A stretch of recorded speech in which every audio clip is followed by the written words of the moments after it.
રાજકોટથી પ્રાપ્ત થઈ રહ્યા છે લાખાજી રાજ અને ધર્મેન્દ્રસિંહ રોડ પરની બજારમાં બબાલ. મનપાના વિજિલન્સ સ્ટાફ અને વેપારીઓ વચ્ચે બોલાચાલી. ઉગ્ર બોલાચાલીનો વિડીયો વાયરલ થયો છે. વિજિલન્સ ટીમે રસ્તા પર પડેલો વેપારીઓનો માલ ઉપાડતા બોલાચાલી થઈ. વેપારીઓ દ્વારા મનપા કમિશનરને પાથરણાવાળાઓના દુકાન પાસે ન બેસે તે માટે રજૂઆત કરી હતી. છેલ્લા ઘણા વર્ષોથી દિવાળી સમયે પાથરણાવાળાઓ અને દુકાનદારો વચ્ચે ભારે ખેંચતાણ જોવા મળે છે. ગત વર્ષે રાજકોટના ધારાસભ્યો દ્વારા પણ વેપારીઓને ખાતરી આપવામાં આવી હતી. ગત વર્ષે રાજકોટના ધારાસભ્યોએ મધ્યસ્થી કરીને મામલો શાંત પાડ્યો હતો. ધોરાજી નગરપાલિકાના પ્રમુખ સહિત અન્ય બે સભ્ય વિરુદ્ધ કોંગ્રેસ દ્વારા સાધારણ સભામાં બનાવટી અને બોગસ ઠરાવો અને ખોટા કાયદા વિરુદ્ધના હોવાનું કહી પોલીસ ફરિયાદ નોંધાઈ. ભાજપ શાસિત નગરપાલિકાની ત્રિમાસિક સાધારણ સભા યોજાઈ. આ સાધારણ સભામાં ફક્ત 10 મિનિટમાં ઠરાવો બોલીને બહુમતીના જોરે પાસ કરી દીધા, જેને લઈને કોંગ્રેસમાં ભારે નારાજગી જોવા મળી રહી છે. જેથી વિરોધ પક્ષના નેતા દ્વારા કોર્ટમાં રજૂઆત કરી ગુજરાત પ્રાદેશિક નિયામકને ફરિયાદ પણ કરી છે. શહેર કોંગ્રેસ દ્વારા ધોરાજી પોલીસમાં નગરપાલિકા ભાજપ પ્રમુખ અને બે સભ્યો વિરુદ્ધ ફરિયાદ કરતા નગરપાલિકામાં ખળભળાટ મચી ગયો. એમનો જે ઠરાવ કરવામાં આવ્યો છે એ ઠરાવ નંબર 44 થી ઠરાવ કરવામાં આવ્યો છે. આ ઠરાવ ગેરકાયદેસર કાયદા વિરુદ્ધનો ખોટો ઠરાવ ઉભો કરી અને નગરપાલિકાના જે લોકોના નાણાં છે હડપ કરી જવા માટેના પ્રયત્નો થઈ રહ્યા હોય એવું અમને લાગ્યું છે. કોંગ્રેસ આજે વિરોધ પક્ષમાં છે અને પાયાવિહોણા આક્ષેપો કરે. જે બિલની વાત કરે એ બિલ હકીકતની અંદર આજની તારીખમાં તમે રેકર્ડમાં નગરપાલિકામાં તપાસ કરી શકો. બિલ જ આવ્યું નથી, પછી એની ચૂકવણીનો પ્રશ્ન જ નથી રહેતો.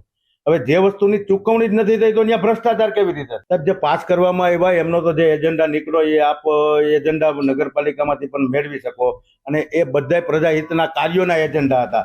અને રિક્ષાએ બાઇકને ટક્કર મારી. રિક્ષા ચાલક અને બાઇક ચાલક વચ્ચે રકઝક થઈ. બેફામ રીતે ચાલક રિક્ષા ચલાવતો હોવાના આરોપ છે. મહિલા પણ રિક્ષાની અડફેટે આવતા બચી ગઈ. મોડી રાત્રે બબાલ થતા સ્થાનિકો એકત્રિત થયા. રિક્ષા ચાલક નશાની હાલતમાં હોવાનું સામે આવ્યું. રિક્ષા ચાલક દાદાગીરી કરતો હોવાનો સ્થાનિકોનો આરોપ. પોલીસે રિક્ષા ચાલકની ધરપકડ કરી છે.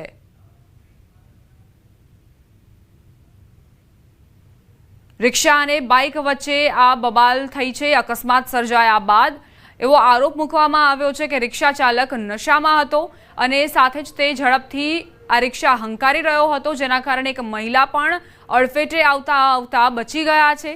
રિક્ષા ચાલક કઈ રીતે દાદાગીરી કરતો હતો તેના પણ દ્રશ્યો જુઓ. મોડી રાત્રે આ બબાલ થઈ હતી, જે બાદ સ્થાનિકો એકત્રિત થયા હતા અને વચ્ચે પડીને મામલો શાંત પાડ્યો હતો. રાજકોટથી સમાચાર. ગોંડલ રોડ પર જાહેરમાં મારામારીને અંજામ. બે પુરુષ અને એક મહિલા વચ્ચે મારામારી થઈ.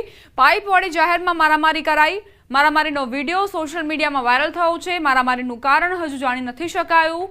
બે પુરુષ અને એક મહિલા વચ્ચે આ બબાલ થઈ હતી. મારામારીમાં આખી ઘટના પરિણમી પાઇપ વડે જાહેરમાં મારામારી થઈ છે. આ વિડીયો જે અત્યારે સોશિયલ મીડિયામાં વાયરલ થયો છે. મારામારીનું કારણ હજુ સુધી જાણી નથી શકાયું, પરંતુ આસપાસ જે ભીડ એકત્રિત થઈ હતી તેમાંથી એક વ્યક્તિએ તેનો વિડીયો ઉતાર્યો.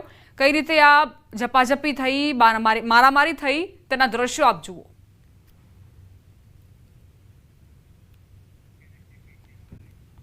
જ્યાં હોસ્પિટલની બેદરકારી સામે આવી. ડોક્ટરની બેદરકારીથી બાળકના મોતનો આરોપ. સાથે વિચાર હોસ્પિટલમાં દાખલ કર્યું હતું બાળક. ડોક્ટરે કોઈ ધ્યાન ન આપ્યો હોવાનો આરોપ મૂકવામાં આવ્યો છે. પરિજનોનો આક્ષેપ છે કે સારવાર માટે અહીં બાળકને લાવ્યા હતા, પરંતુ ડોક્ટરોએ યોગ્ય સારવાર ન કરી, જેના કારણે તેમનું બાળક મોતને ભેટ્યું.